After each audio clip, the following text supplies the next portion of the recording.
오늘 새벽에 함께 볼 말씀은 잠언 17장 1절에서 3절까지의 말씀입니다. 우리 같이 한 목소리로 합독하시겠습니다. 마른 떡 한 조각만 있고도 화목하는 것이 제육이 집에 가득하고도 다투는 것보다 나으니라. 슬기로운 종은 부끄러운 짓을 하는 주인의 아들을 다스리겠고 또 형제들 중에서 유업을 나누어 얻으리라. 도가니는 은을, 풀무는 금을 연단하거니와 여호와는 마음을 연단하시느니라. 아멘. 할렐루야. 오늘 새벽에 나온 여러분들에게 하나님의 사랑과 주님의 평강이 가득하기를 소망합니다. 참 살아가면서 더 중요한 것이 있죠. 먹고 사는데 꼭 필요한 의식주도 중요하지만 의식주보다도 때로는 더 중요한 것이 있습니다. 그것이 화목한 것이고 화평한 것이고 평안한 것이죠. 그래서 얼마나 이 평화가 중요했던지 저희 노예 안에 있는 목사님은 아들 이름을 평화라고 지었어요. 그래서 이름이 양평화입니다. 얼마나 평화가 중요한지 아들 이름을 그냥 평화로 지어버린 거예요. 여러분, 우리가 주님 안에서 늘 평강할 수 있기를 축복합니다. 늘 주님 안에 살 때 여러분의 가정이 화목한 가정 될 수 있기를 바랍니다. 더 높은 가치를 추구하며 살아간다는 것, 그것은 정말 귀한 것이지요. 삶을 살아가면서 어떤 것을 추구하며 살아가느냐에 따라서 우리의 인생이 달라지기 때문에 그렇습니다. 여러분들은 여러분의 가정과 집을 무엇으로 채우고 있습니까? 여기서 나오는 제육이라는 말은 1절에 나오는 제육은 원어로 보면은 제사에 쓰고 남은 최고의 고기를 말합니다. 단순히 먹을 것을 이야기하는 것이 아니라 풍요롭고 화려한 그러한 물질과 재산을 뜻하는 것이죠. 또한 반면에 마른 떡 한 조각은 손가락 가지만한 이 딱딱하고 보잘것없는 그러한 양식입니다. 여러분, 마른 떡이 부드럽고 맛있겠어요? 아니면 딱딱하고 맛없겠어요? 딱딱하고 맛없죠. 마른 떡 지금 같으면은 먹지도 않고 아마 그냥 음식물 쓰레기통에 버리고 말 거예요. 딱딱해서 못 먹겠다고 그냥 버리고 말 만한 그런 마른 떡 한 조각입니다. 그런데 오늘 1절 말씀에 뭐라고 나옵니까? 이 마른 떡 한 조각만 있고도 화목하는 것이 제육이 집에 가득하고도 다투는 것보다 나으니라. 여러분, 화목이 얼마나 중요한지 오늘 말씀을 통해서 우리에게 보여주고 있습니다. 진짜 행복은 소유의 넉넉함에 있는 것이 아니라 관계 속에서 평안함에 있다는 것을 오늘 말씀을 통해 깨닫는 저와 여러분 될 수 있기를 축복합니다. 과거에 영국의 한 대부호가 런던 중심가의 거대한 그 대저택가에서 홀로 살고 있었습니다. 그의 집안에는 최고급 가구와 값비싼 대리석, 사내 진미로 가득 차 있었습니다. 그런데 가족 간의 불화로 인해서 가족들이 다 이혼하고 흩어지고 뿔뿔이 그냥 각자 사는 인생이 되어버렸습니다. 그래서 대저택에서 혼자 사는 것이죠. 어느 겨울날 밤 이 노신사가 창밖을 내다보는데 저택 모퉁이 작은 초소에서 야간 경비를 쓰는 이 청년의 가난한 집이 보였습니다. 그 작은 방에는 희미한 불빛 아래 온 가족들이 모여서 따뜻한 그 빵을 나누어 먹고 있었습니다. 그런데 그 방 안에서는 끊임없이 웃음소리가 새어나왔습니다. 그 모습을 보고 그 대부호가 일기에 이렇게 남겼대요. 나는 온 집안을 황금으로 채웠으나 평안을 사지 못했고 저 청년은 마른 빵 한 조각으로 천국을 누리고 있구나. 여러분, 우리가 어떻습니까? 많은 것을 가지고 있음에도 불구하고 마음에 평안이 있습니까? 그러나 하나님 믿는 믿음 안에서 내 소유와 내가 가진 것은 넉넉하지 못하지만 주가 주신 평안 가운데 웃음으로 기쁨으로 화목한 삶을 살고 있습니까? 성도 여러분, 오늘 우리의 가정과 교회가 어떤 화려한 조건이 아니라 서로를 향한 관계 속에서 주님이 주신 참 평강을 누릴 수 있기를 바랍니다. 가족들이 아무런 그런 갈등과 싸움 없이 서로 얼굴 보고 웃고 이야기 나눌 수 있다는 것 자체만으로도 얼마나 감사한지요. 요즘 등 돌리면 그냥 가족이더라도 남남이 되는 경우가 얼마나 많습니까?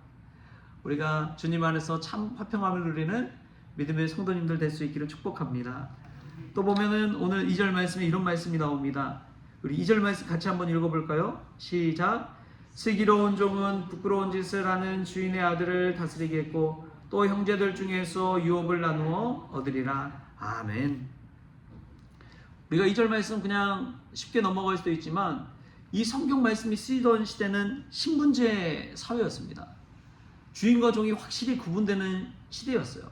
임금과 왕이 있었기 때문에 그런 절대 권력자들 앞에서는 죽을 수도 있는 사회였습니다. 감히 얼굴도 볼 수 없는 것이죠. 그런 사회에서는 이 말씀은 정말 파격적인 말씀입니다. 혁명적인 말씀이에요. 어떻게 종이 주인의 아들을 다스릴 수 있느냐? 어떻게 유업을 형제들과 함께 나눌 수 있느냐? 말도 안 되는 이야기입니다. 왜냐하면 사는 급이 다르기 때문에 그렇습니다. 그럼에도 불구하고 하나님은 그런 신분제 사회 속에서도 신분보다 혈통보다 태생보다 더 중요한 것이 있다고 말합니다. 그것이 바로 지혜입니다. 지혜롭게 사는 자는 하나님께서 축복해 주십니다. 지혜롭게 사는 자는 신분과 혈통까지도 넘어서게 해줍니다. 아무리 가난하게 태어났다고 하더라도요, 지혜가 있는 사람을 보십시오. 나중에는 정말 형통하게 돼서 잘 되는 인생이 되는 것입니다. 저와 여러분에게 이런 지혜가 있기를 축복합니다. 지혜로운 사람은 하나님을 경외하는 사람입니다. 지혜로운 종들을 보십시오. 지혜로운 종들은요, 그냥 평범한 종들과 다릅니다. 평범한 종은 주인이 있을 때 일해요. 주인이 없으면 일합니까? 안 합니까? 안 하죠. 아유, 내가 왜 일을 해? 고생하면서. 주인 좋을 일이 있어? 그러면서 일을 안 하고 자기 편할 대로 삽니다. 근데 지혜로운 종은 그렇지 않아요. 하나님을 경외하는 마음으로 주인이 있든지 없든지 자기에게 맡겨준 소임을 충실하게 감당합니다. 그런 사람이 지혜로운 종이에요. 그 지혜로운 종은 나중에 주인한테 인정받을까요? 안 받을까요? 받지요.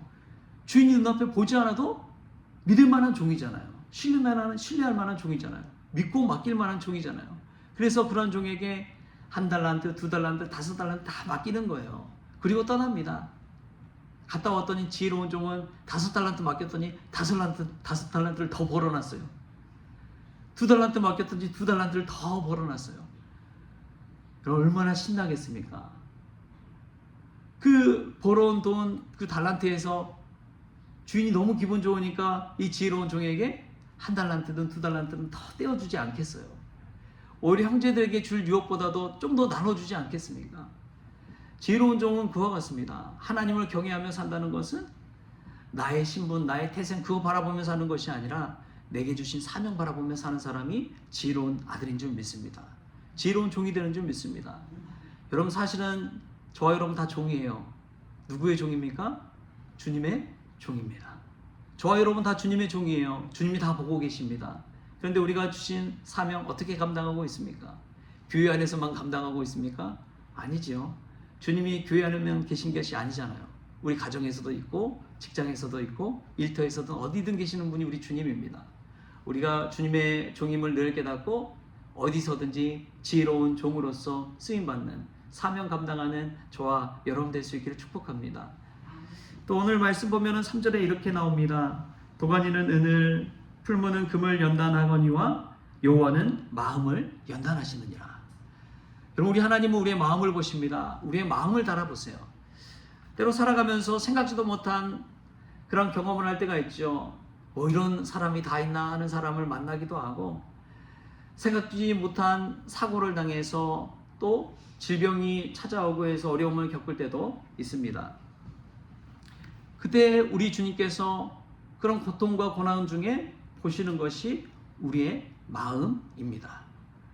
우리의 마음이 어떻게 주님을 향하는지, 고난 속에서 어떻게 주님을 찾는지 그것을 보고 계세요. 세상을 두루 감찰하시면서 주님을 향하는 그 마음을 갖고 있는 사람을 주님은 찾으십니다. 우리에게 연단이 찾아올 때 우리가 해야 할 것은 오늘 성경 말씀대로 여호와가 나의 마음을 단련하시는구나, 하나님께서 나의 마음을 단련하시는구나, 그 믿음의 고백을 하면서 주님을 향해 나아가는 저와 여러분이 될 수 있길 바랍니다. 그러면 그 고난과 질병은 우리에게 주신 축복이 되는 거예요. 왜냐하면 그 고통으로 말미암아 하나님께 더 가까이 나아갔기 때문에 그렇습니다. 그리고 고난과 질병이 찾아올 때 우리가 깨닫는 것이 무엇입니까? 평상시에 일상의 건강이 얼마나 소중한지를 깨닫습니다. 일어나서 걷고 먹고 이야기 나누고 누리는 모든 것들이 정말 하나님께서 주신 은혜였구나 라는 것을 깨닫게 되는 것이죠. 그래서 감사가 절로 나오게 되는 것입니다. 하나님 감사합니다. 내가 오늘 하루를 살 수 있음에 감사합니다. 내가 이 음식 그냥 평범하게 먹을 수 있는 것에 감사합니다. 하나님 앞에 예배드리는 오늘 이 새벽 기도회가 매일매일 드리는 일상의 그냥 새벽 기도회가 아니라 하나님께서 주시는 은혜의 새벽 기도회라는 것을 깨닫습니다. 하나님 감사합니다. 이런 고백이 터져 나오게 되는 것이죠. 여러분, 하나님은 고난과 고통을 통해서 우리의 마음을 달아보십니다. 또 우리의 마음을 연단하십니다. 그래서 하나님을 향하게 만드는 것이죠. 여러분, 그것이 고난으로 끝나는 것이 아니라 고통으로 끝나는 것이 아니라 하나님께서 주시는 그 고난의 축복이 될 수 있기를 바랍니다. 이 어려움과 시련 속에서 주시는 하나님의 은혜를 발견할 수 있는 통로가 될 수 있길 바랍니다. 그래서 더 겸손해지고 내가 가진 것 바라보면서 흐뭇하기보다 하나님 바라보면서 늘 은혜와 평강과 또 행복한 삶을 살아가는 저와 여러분 될 수 있길 바랍니다. 우리에게 눈에 보여지는 것은 다 그냥 언젠가는 다 없어질 거예요. 근데 우리 하나님을 믿는 믿음은 영원할 줄 믿습니다. 그 영원한 믿음 붙들면서 오늘도 지혜로운 주의 종처럼 사명 감당하고 늘 가정 안에서 화목한 가정 이뤄가는 저와 여러분 될 수 있기를 주신 예수님의 이름으로 축원합니다. 기도하시겠습니다. 주신 하나님 감사합니다. 이 새벽에 저희들을 깨워서 주의 성전에 불러 모아주시니 감사합니다. 새벽을 깨워 주의 이름 부르며 나아갈 때 하나님 영광 받아 주옵소서. 참된 화목과 화평이 얼마나 중요한 것인지를 깨닫게 하여 주시고 소유에 만족하기보다도 주가 주신 그 평안에 가정의 화목에 감사하게 하여 주옵소서. 우리가 가진 태생과 혈통에 연연하지 않게 하여 주시고 지혜로운 종으로 세워지기를 원합니다. 주가 주신 사명을 끝까지 붙들고 나아갈 때 지혜로운 종으로 쓰임받는 우리 모든 성도들 되어지게 하여 주옵소서. 때로는 인생에 생각지도 못한 고통과 고난이 찾아올 때가 있습니다. 그 일로 인하여 저희들의 마음을 연단시켜 주시고 하나님을 향하게 하시고 주님 바라보게 하여 주셔서 일상의 모든 것들이 주님이 주신 은혜임을 깨닫는 우리 모든 성도들이 되어지게 하여 주옵소서. 감사하며 예수님의 이름으로 기도하옵나이다. 아멘. 우리 주님이 가르쳐주신 기도로 오늘 새벽 기도를 마치겠습니다. 하늘에 계신 우리 아버지여, 이름이 거룩히 여김을 받으시오며 나라가 임하시오며 뜻이 하늘에서 이루어진 것 같이 땅에서도 이루어지이다. 오늘 우리에게 일용할 양식을 주시옵고 우리가 우리에게 죄진 자를 사하여 준 것 같이 우리 죄를 사하여 주시옵고 우리를 시험에 들게 하지 마시옵고 다만 악에서 구하시옵소서. 나라와 권세와 영광이 아버지께 영원히 있사옵나이다. 아멘.